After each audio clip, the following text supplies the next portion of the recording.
O cara diz assim, Caio. Ô Caio, eu tentarei digitar isso aqui sem viadagem, tá?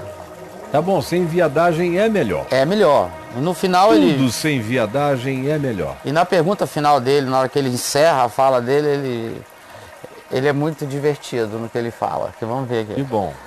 Ô Caio, eu sou um jovem de 18 anos de idade, eu estudo, trabalho. E quando eu posso, eu assisto seus vídeos. Tenho uma vida boa, sabe, Caio? Sei. Não reclamo.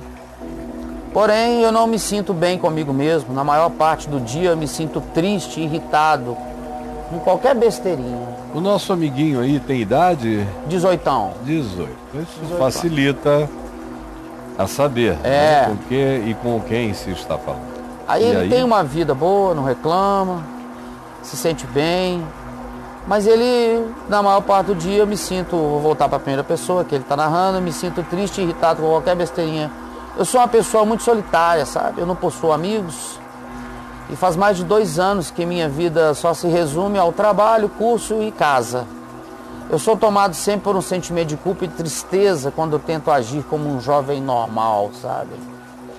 Ele é um cara recluso. Aqueles que cumprem com suas obrigações e mesmo assim se divertem. Eu acho que seria um jovem normal. Namoram, bebem, etc. Ele só se sente mal quando tenta ser um jovem normal e vê que ele não se encaixa no padrão de normalidade e então se entristece por isso? Ou ele é um jovem triste que tenta se encaixar nos padrões de normalidade e fica mais triste ainda porque vê que não consegue? Ou ainda, ele é um cara tranquilo em si mesmo, mas que fica triste porque se compara com o padrão mediano de normalidade de jovens da sua idade, aos 18 anos, e você não consegue encontrar as mesmas formas de alegria e de satisfação que os outros conseguem. É isso que eu quero saber. Porque tem muita tirania, meu filho, muita tirania comportamental. Tem. O cara tem que se comportar de um certo jeito. Chegou aos 12 anos, aí o menino tem que começar a dar a entender que quer mulher.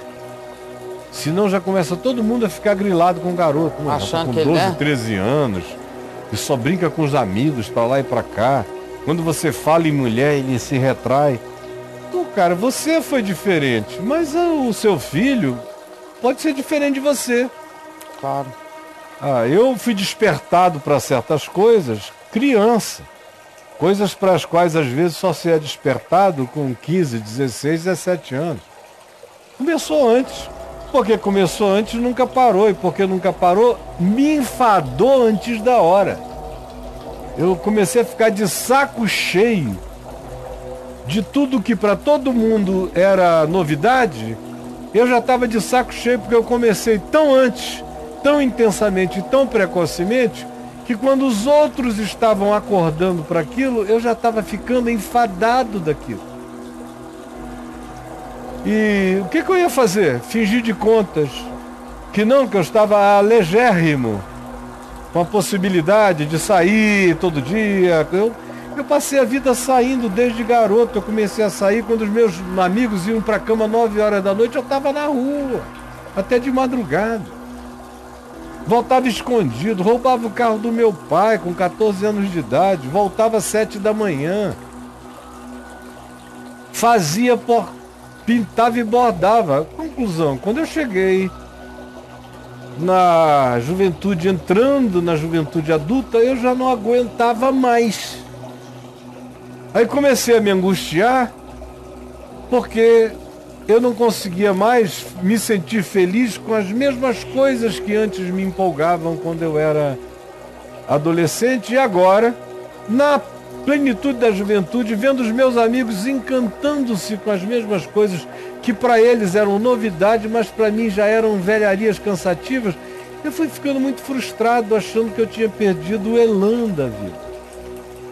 E não era.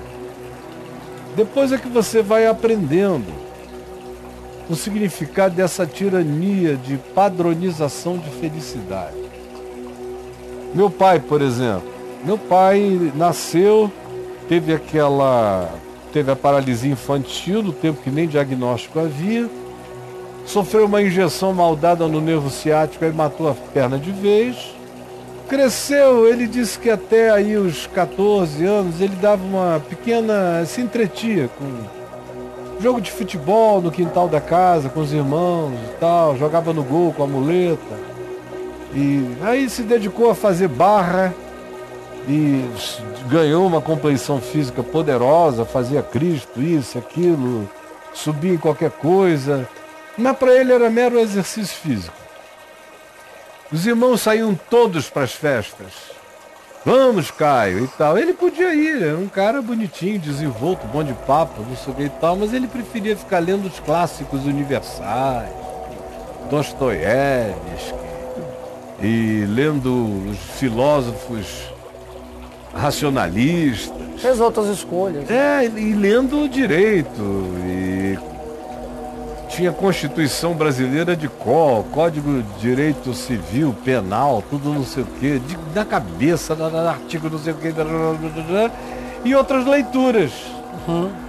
E gostava mesmo era de ficar sentado numa cadeira vendo os filhos jogarem bola. Ou então lutarem luta livre, onde ele era o treinador para não deixar a gente se machucar demais, mas ele deixava o pau cantar. Ele se divertia ali, agora não mais. Gostava de ver um jogo de futebol quando começou a ter na televisão, antes não tinha TV. Só começou a ver no Rio, depois de 64, em Manaus era só no rádio. Mas eu aprendi com ele que cada um vive a alegria que gosta.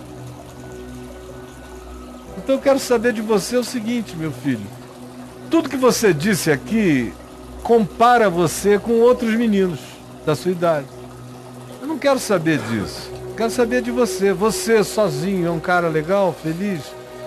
Você não tem muitos amigos, mas tem 2, 3 com quem você tem uma certa intimidade gratificante? Fale isso pra gente. Porque é muito perverso se sentir infeliz porque não se é como os outros, não se gosta do que a maioria gosta e não se tem nenhum ânimo para fazer o que a maioria diz que é o máximo realizar. É muita perversidade contra si mesmo se deixar tiranizar por esses padrões tão medianamente tolos, que são naturais quando são espontâneos até uma certa idade, mas que são perversos quando a gente não os carrega como desejo espontâneo e se deixa obrigar pela necessidade de fazer aquilo para não se sentir anormal em relação à média ponderada. Aí é derrota total, é tristeza, é uma comparação infelicitante que introjeta depressividade pela comparação. E aí? É isso aí. Ele fala sobre isso que você perguntou, ele fala assim, às vezes penso que eu estou sendo apenas um molenguinha. E para combater isso eu procuro me forçar a sair, sabe? Encontrar gente e dependendo, interagir-me com garotas para quebrar essa moleza existencial, mas sempre um sentimento de culpa e baixa autoestima me acomete e me atrapalha, fazendo com que eu não tenha sucesso. Não, é porque ele vai encontrar mulher esperando sucesso. Sucesso para ele é pegar, é ficar, é pegar, é essa coisa. Não vá não, meu filho, é bom conversar com homem, com mulher, com gente. Não é bom que o homem esteja só. Agora, não põe um projeto para essa sociabilização. Tipo, vou fazer tantos amigos, vou pegar as meninas. Não entra nessa não, chega normal, chega sem agenda. Chega só para encontrar. O que for engraçado é engraçado, o que não for merece só um sorriso condescendente. O que for inteligente a gente alimenta, o que for burrice a gente silencia e deixa passar. E a gente vai, porque faz bem. Desintoxica o ensimesmamento. O indivíduo, quando se ensimesma, precisa do outro para se desintoxicar de si próprio. Agora, vá sem agenda, vá sem expectativa, vá sem comparação, por favor. Deixa a vida agendar os acontecimentos com naturalidade, tá bom? Como a gente mostrou aqui na música do Eduardo e da... Eduardo e Mônica. E Mônica. Quem um dia irá dizer que não existe razão. Deixa rolar. Não tenta acordar nem despertar o amor sem que este o queira. como foi o Eclesiastes É. na vida real de hoje, tá bom? E se ele tem mais alguma coisa? Tem, ele fala assim, eu não sou auto-vitimado. É que eu tinha cortado esse trecho para poder resumir o texto dele, mas foi exatamente onde você pegou. Aí eu voltei para ele, então, para diminuir um pouco. Eu não sou auto-vitimado, só apenas tenho essa pedra no meu sapato, me atormenta dia após dia. Então escreva só. Assim, não é bom que um homem esteja só, Gabriel? Há 5 anos atrás eu frequentei uma igreja de idiotas úteis e acredito que ainda ficou retaliações das porcarias que eu escutava por lá dentro. Ficaram retardamentos recorrentes. Eu quero mudar, quero virar homem, mas eu necessito de ajuda. Aí ele fala diretamente com você, Caião. Não é bom que um homem esteja só. 1012. Não é bom que o homem esteja só. Pode falar, meu filho. Ele fala assim, Caio, por favor, se for preciso, descer o cacete em mim, que assim o faça.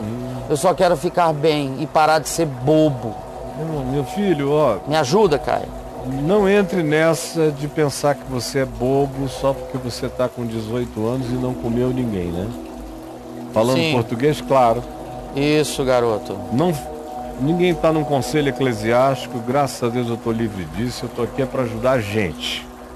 Então, falando com você, se você estivesse sentado aqui comigo, eu ia dizer, você está se sentindo profundamente frustrado porque se compara com seus amigos que chegam com as lorotas ou com as histórias de que estão pegando gente e você se sente deprimido, se julga menor, arruína sua autoestima, a leva a menos que zero, porque você se mede em relação a comer ou não comer, pegar ou não pegar, ficar ou não ficar. Isso tudo aqui é idiotice, meu filho. Não se compare com ninguém. Escreva aí, Gabriel, comparação. A desgraça da comparação. Comparação. A desgraça A da desgraça da comparação. comparação. Vai lá, Gabi. Fantástico. Vá lá e... Caião, vou repetir uma coisa que você falou pra mim há muito tempo.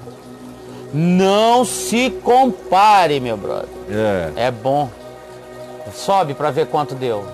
Não, era A subir lá desgraça o da comparação. registro. Sobe a O registro, meu filho. Pra ver Não era quanto tirar deu do aí, ar, Gabi. não. É deixar a gente Deu ver. 7, tá bom. A desgraça da comparação. Isso. Então vá lá e veja. Quer ver outra coisa?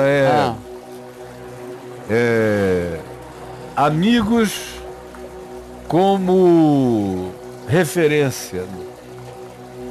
Não é uma boa essa, não. É você, deixa eu ver aí. Amigos como referência. 254. Tem referências positivas e referências negativas. Ou não se deixe comparar. Não se deixe comparar. Talvez diminua, porque ninguém vai ler 1000 e tantos textos sobre comparação. Né?